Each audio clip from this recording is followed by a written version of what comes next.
What a wonderful day. I want to say thank you so much. I want to give you a big thumbs up as the way you're actually doing. My name still remains Anthony Dare, and I'm here with my wonderful friend. My name still remains Ojumaiwa, the Honorable. Welcome to our program Face to Face. Sorry, I almost want to cut you in there because my vibe is just too much on that. Yeah. Okay, the AFCON has actually started, and AFCON has been in a surprising mode. The first match against Cameroon, the AFCON is actually organized in Cameroon right now. The first match actually ended in 1-0 net, and we have a lot of slimline goal line actually happening. Aside from that is on Thursday, Thursday, that Cameroon came out to flog and defeat and like 4-1, right?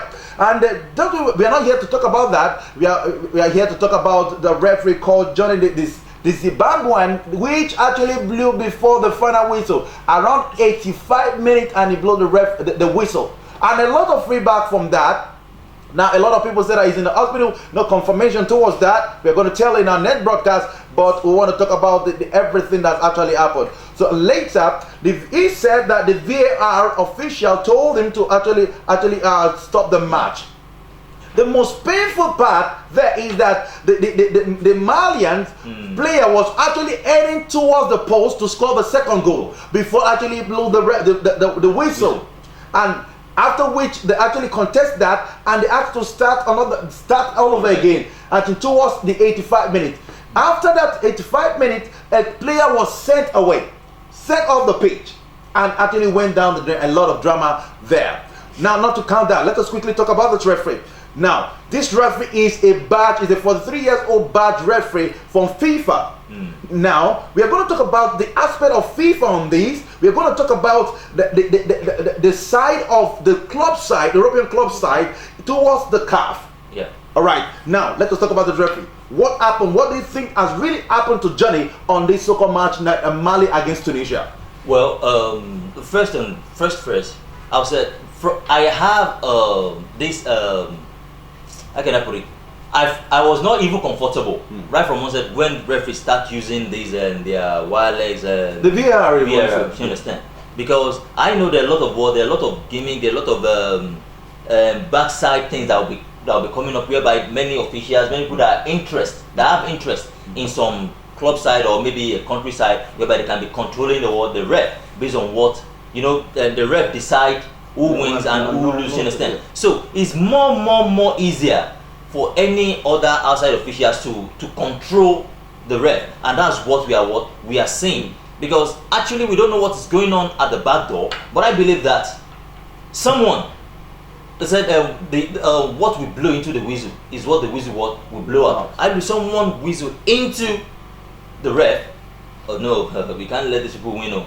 So everything possible for you to for these people not to win is what they try to put in place. Because I could remember there was a time when we have Nigeria play with Argentina, and then you're right. It's just few minutes, but for the fact that they want the Argentine to recognize, the ref additional put more time. But at the end, we thank God that we are able to take the glory. So I believe the ref is in the support of one club side. I mean one country side to the other. It was Tunisia. We know that Tunisia is a well-playing country, and Tunisia was at the receiving end that on 1-0 down, and to make the matter worse, if Malian has scored the second goal, it will have been a case study. This Serbian referee Johnny is actually in the picture right now. Yeah. Now, the next question is that now you talked about the VAR, all right? And do you think the VAR, because the VAR has actually sparked a lot of reaction, even in the European club, European side, and all that? Now, most times they actually take a very wrong decision. Sometimes there's no penalties. Most times the offside being called is not into the picture, all right? And now, what do you think? Should VAR go down green, or we should still maintain the VAR technology issue? What do you think about that? Well, to me, actually, I think this VAR has caused more harm than good, because so far so good with with a lot of recent happening about the VAR of the issue or whatever. It has not go down with me. to my own side, I believe that VAR is a what? Is a off. Let it be scrapped.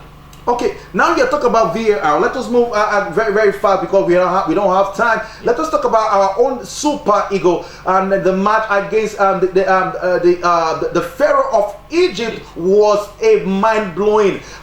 We see out Moses Simon, the winger, actually they stopped at the initial stage match. They actually allowed one of the Egyptian player to actually pick up an injury, and that was that goal. So it was a right, and when before Kelechi Iheanacho, which called the senior man, actually pulled that ball into the net. Let us talk about that match.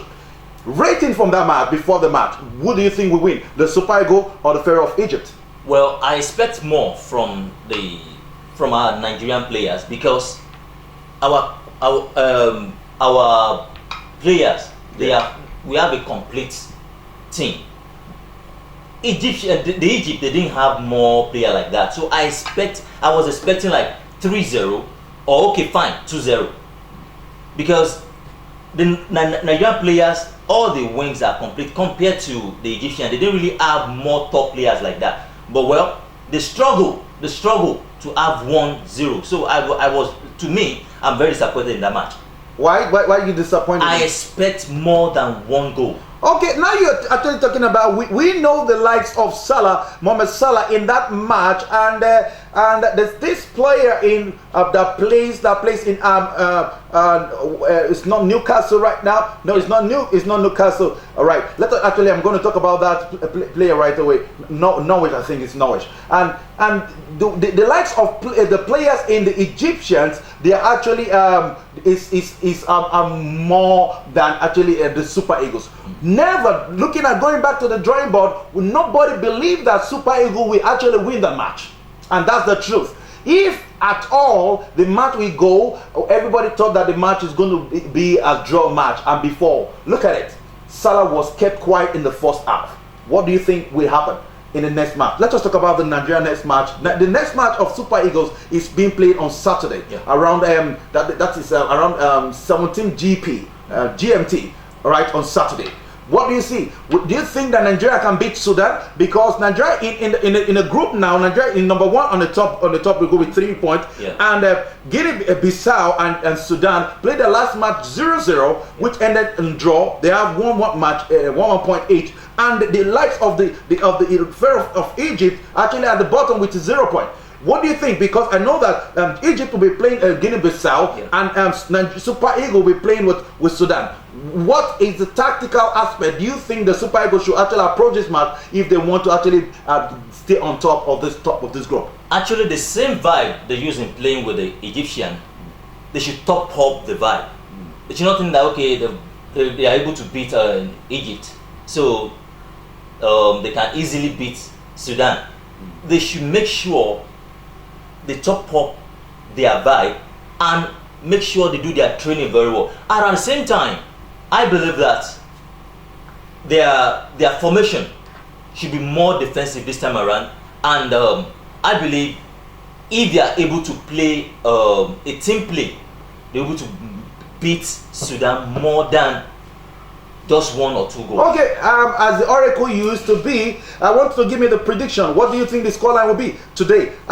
Super Eagle and Sudan, your scoreline on that? I'm looking at 2-0. And Egypt, do you think Egypt can defeat Guinea-Bissau with the match they play against Sudan? Do you think Egypt can actually defeat Guinea-Bissau? Your scoreline on that? Yeah. That on one, I believe that Egyptians, they are going to come with what we vibe. If care is not taken, they can give Guinea-Bissau 3-0. Okay, now we actually need to move on to that. I think the Super Eagles need to win today's match, and for the Egyptian to actually be in the top 2, the Egyptian need to defeat Guinea-Bissau like 3 or 4, because those goals is going to count at the end of the day. So we are going to draw our curtain. Now don't forget, you can actually throw your product here. We're going to be able to market it properly, and for your comment and all that, please send it over and we're going to receive it. I'm not only here, my name is Remain Anthony. I'm here with my wonderful friend Ojimumawa. I'm from the Super Eagle, and from everywhere we're going to be saying bye bye.